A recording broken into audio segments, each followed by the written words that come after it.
Dari kesaksian yang berbelit-belit asisten rumah tangga Sambo hingga emosi yang meletup dari kesaksian keluarga Yosua, bagaimana kesaksian mereka bisa membongkar skenario Verdi Sambo? Kami akan membahasnya bersama pakar hukum pidana Jamin Ginting serta kuasa hukum Ricky Rizal, Herman Umar. Selamat sore Bapak-bapak. Selamat sore Mas Davi dan Pak Uci. Baik, saya ke Pak Jamin terlebih dahulu. Pak Jamin, hari ini kita mendengarkan keterangan sejumlah saksi, diantaranya yaitu dari keluarga Brigadir Yosua dan juga dari pacar dari Brigadir Yosua.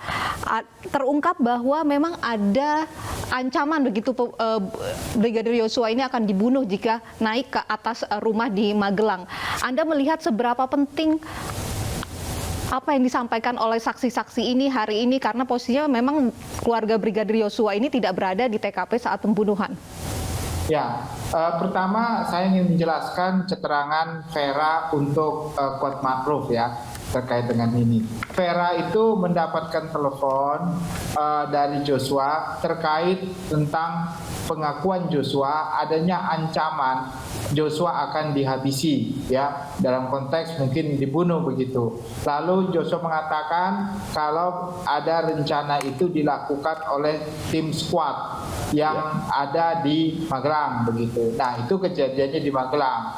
Nah, kita ketahui keterangan-keterangan saksi lain bahwasanya Kuat Ma'ruf juga melakukan ancaman yang sama dengan hal itu waktu Joshua ingin naik ke lantai atas dan membawa pisau. Nah, itu menunjukkan relevansi yang secara implisit dapat diduga bahwa ancaman-ancaman tersebut berasal dari Kuat Ma'ruf. Nah, pertanyaannya itu ditanyakan kepada Vera, dan Vera belum menyatakan siapa sebenarnya itu karena Joshua sendiri tidak mengatakan. Tapi kalau dirangkaikan antara suatu kejadian dengan kejadian lain, arahnya kemungkinannya ke sana. Nah, pertanyaannya adalah apakah ancaman, kalaupun itu Kuat Ma'ruf, apakah itu ancaman pembunuhan yang sama dengan rencana yang dilakukan oleh FS? Kalau berbeda, berarti ini suatu kejadian yang berbeda, tidak sama. Itu yang pertama. Yang kedua, terkait dengan Reza. Reza ini kenal dengan Kuat Ma'ruf. Dia tahu apa kelakuan dan tingkah laku daripada Kuat Ma'ruf dalam rumah tersebut. Jadi Reza juga menerangkan keadaan tersebut sebenarnya seperti apa. Itu terkait dengan pemeriksaan terhadap Kuat Ma'ruf. Nah, jadi Kuat Ma'ruf juga sebenarnya punya chance yang cukup besar untuk bisa menanyakan itu tadinya kepada Reza tentang kedudukan dia sebenarnya seperti apa di kejadian tersebut. Kalau terkait dengan Ricky Rizal, nah Ricky Rizal kenal dengan Reza, tetapi tidak ada komunikasi terkait dengan Vera, karena Vera hanya hubungannya terkait dengan Kuat Ma'ruf.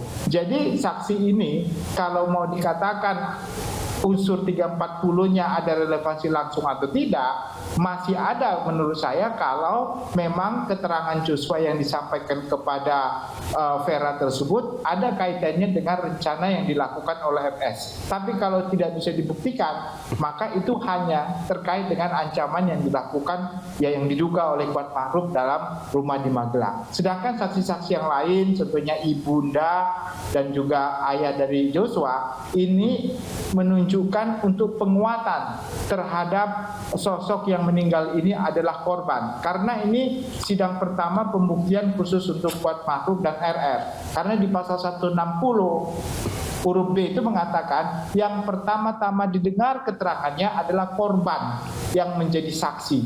Nah, kebetulan korbannya sudah meninggal dunia. Baik. Sehingga keluarganya lah yang akan menerangkan bagaimana korban itu, bagaimana dia meninggal, dan catatan-catatan kematian dan dikuburkan. Nah, itulah kepentingannya untuk dihadirkan pada hari ini, Mas Davi. Baik. Saya ke Pak Herman. Pak Herman, tadi juga dalam keterangannya para saksi keluarga Yosua mengatakan bahwa jangan ada yang ditutup-tutupi, khususnya dari para terdakwa dalam hal ini Kuat Ma'ruf dan klien Anda. Sebenarnya apa yang menjadi indikasi ditutup-tutupi ini sebenarnya seperti apa dari perspektif Anda dan klien Anda? Ya, kalau saya melihat selama saya dampingin ya, setelah saya masuk, yang awalnya tentu berbeda ya. Dengan karena awalnya itu pengacaranya diberikan juga oleh Sambo ya, artinya masih Arman Hanis. Gitu. Nah, memang tentu dia mengikuti skenario yang dibuat oleh Sambo. Setelah saya masuk, tentu agak berbeda karena keluarganya meminta supaya dia bicara benar, bicara apa adanya, dan apalagi sebelumnya itu dikunjungi oleh istri dan adiknya. Jadi kalau harapan dari saksi orang tua dari almarhum Joshua, kita paham wajar untuk mengingatkan apakah kalian ini masih melakukan ikut rekayasa yang selama ini yang menjadi perhatian dari publik gitu, hingga menjadi kekhawatiran mereka lah gitu. Ya kita mendengar aja gitu. Kalau dalam kondisi sekarang, ya karena apapun yang disampaikan oleh saksi keluarga ini, ya nggak banyak yang ditanggapi sepanjang tidak menyangkut nama misalnya untuk terdakwa RR, panjang tidak ada menyangkut ini, tidak ada kita pertanyakan atau tidak akan keberatan.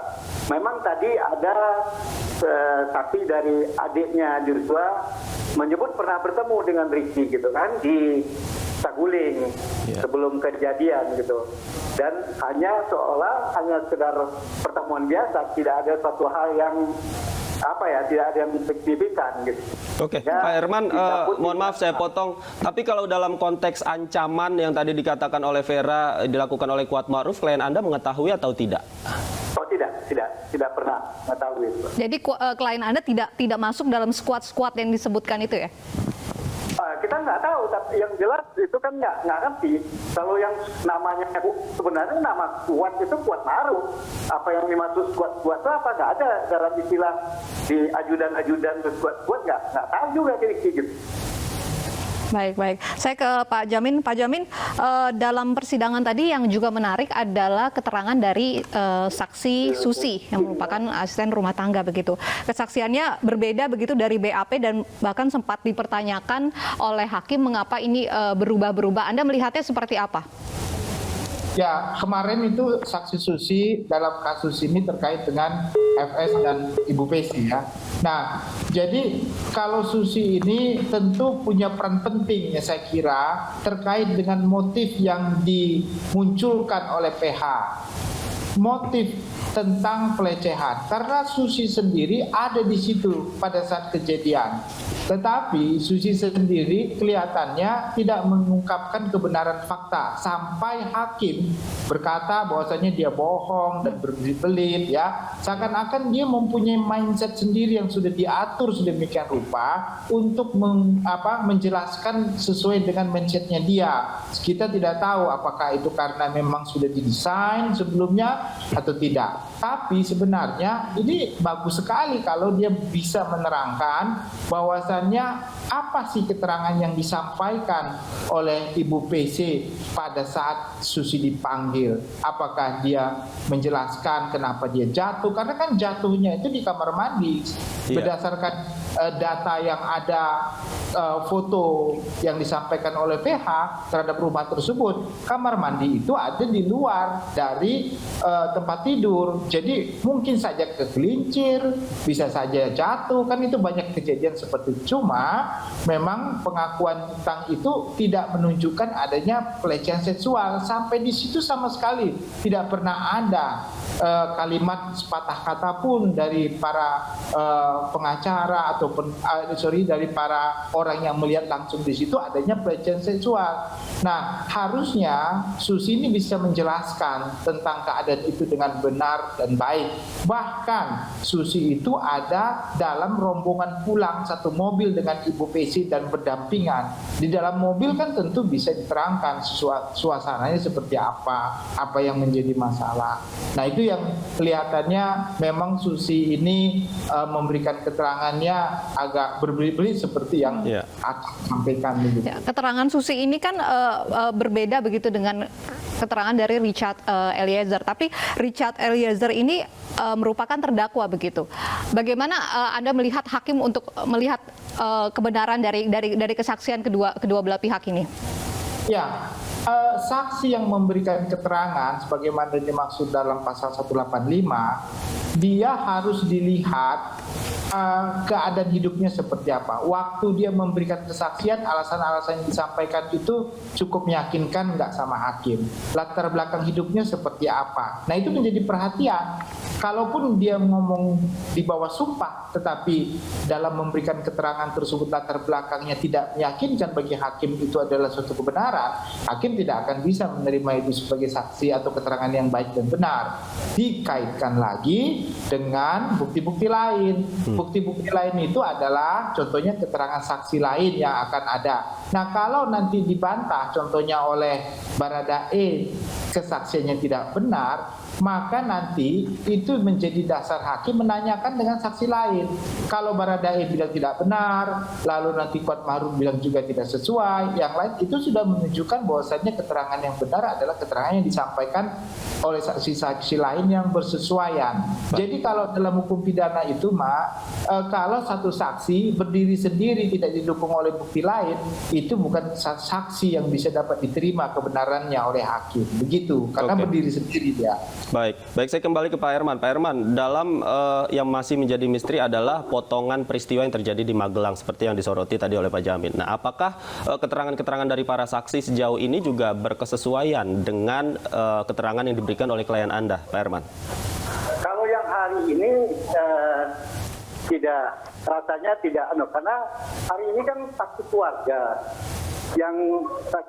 yang hanya melihat fakta adanya meninggalnya almarhum Joshua. Jadi kalau berhubungan dengan Magelang, tentunya yang mengetahui adalah seperti Suti atau terdakwa lainnya gitu ya. Jadi sehingga kita tidak banyak atau RR tidak banyak menanggapi gitu, sepanjang yang tidak ada hubungan dengan dia. Gitu. Pak, dari persidangan tadi Pak Herman, Ricky Rizal sempat meminta maaf begitu atas kebodohan yang ia telah perbuat. Apakah ini artinya Ricky Rizal menyesali begitu ikut terlibat dalam pembunuhan Brigadir Yosua? Oh, sorry Pak, bukan terlibat. Nggak bisa diterima oleh Ricky. Jadi dia pertama mengucapkan ucapan berlangsungkawa ya. Karena ucapan berlangsungkawa ini sudah beberapa kali pada saat sidang pertama sudah diucapkan. Kemudian sekarang mereka berhadapan langsung, orang tuanya ada, bagaimanapun dia juga merasakan. Joshua adalah temannya dia. Dia mengucapkan lagi, mengucapkan bukan kesan dalam, sekaligus mohon maaf atas ketidakberdayaan dia mencegah kejadian. Itu beda Pak, bukan minta maaf. Kenapa? Dia dari awal kan sudah menolak. Jadi beda, permintaan maafnya adalah permintaan maaf karena tidak punya kemampuan dan tidak berdaya mencegah kejadian itu. Tidak punya kemampuan dan tidak berdaya karena sebegitu besarnya pengaruh dan intervensi dari Verdi Sambo? Ya bukan intervensi, pada saat itu kan dia memang anak buah. Dia ditanya kejadian di Magelang, sementara memang dia di Magelang sama Richard, sama Joshua. Kamu tahu nggak ada kejadian di Magelang? Dia bilang tidak tahu. Oke. Kemudian ibu dilecehkan, jangan kaget. Kemudian baru diminta, bagaimana nanti kalau saya pertanyakan kepada Joshua, kalau Joshua melawan, kamu berani nembak? Dia bilang, saya tidak kuat mental untuk menembak. Oleh karena pada waktu itu, Sambo kan marah. Itu aja dengan dia menolak. Itu kan merupakan dia sudah menghindar dari permintaan yang artinya ini suatu perintah tidak benar. Walaupun secara lugu dia sampaikan, dia tidak kuat mental. Tapi pada intinya kan dia menolak perintah. Kemudian disuruh dia memanggil Richard. Oke, dia manggil Richard. Kira-kira bagaimana? Mungkin nggak dia menolak permintaannya untuk menyuruh manggil? Karena di mata dia, di perasaan dia pasti goncang. Nggak ada kejadian yang dia pernah lihat, yang dia tahu, atau siapapun yang menyampaikan sama di Magelang. Oleh karena itu, dia memanggil Richard ke bawah. Dia juga, Richard pun mengetahui waktu memanggil itu dia pun terkesan si Richard. Tapi kemudian dia nggak sampaikan ke Richard, karena kalau dia sampaikan,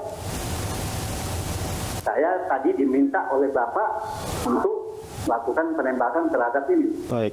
Kalau misalnya itu disampaikan, kalau Richard melakukan sesuatu yang saya kira tidak naik ke atas, kan berbahaya juga dia dipanggil nanti oleh Sambo. Nah, makanya jadi, kalau dianggap dia telah menolak, kemudian hanya memanggil, kemudian itu dianggap ya itu ya. Baik. Nanti kita lihat yang jelas dia tidak punya niat dan tidak mau melakukan.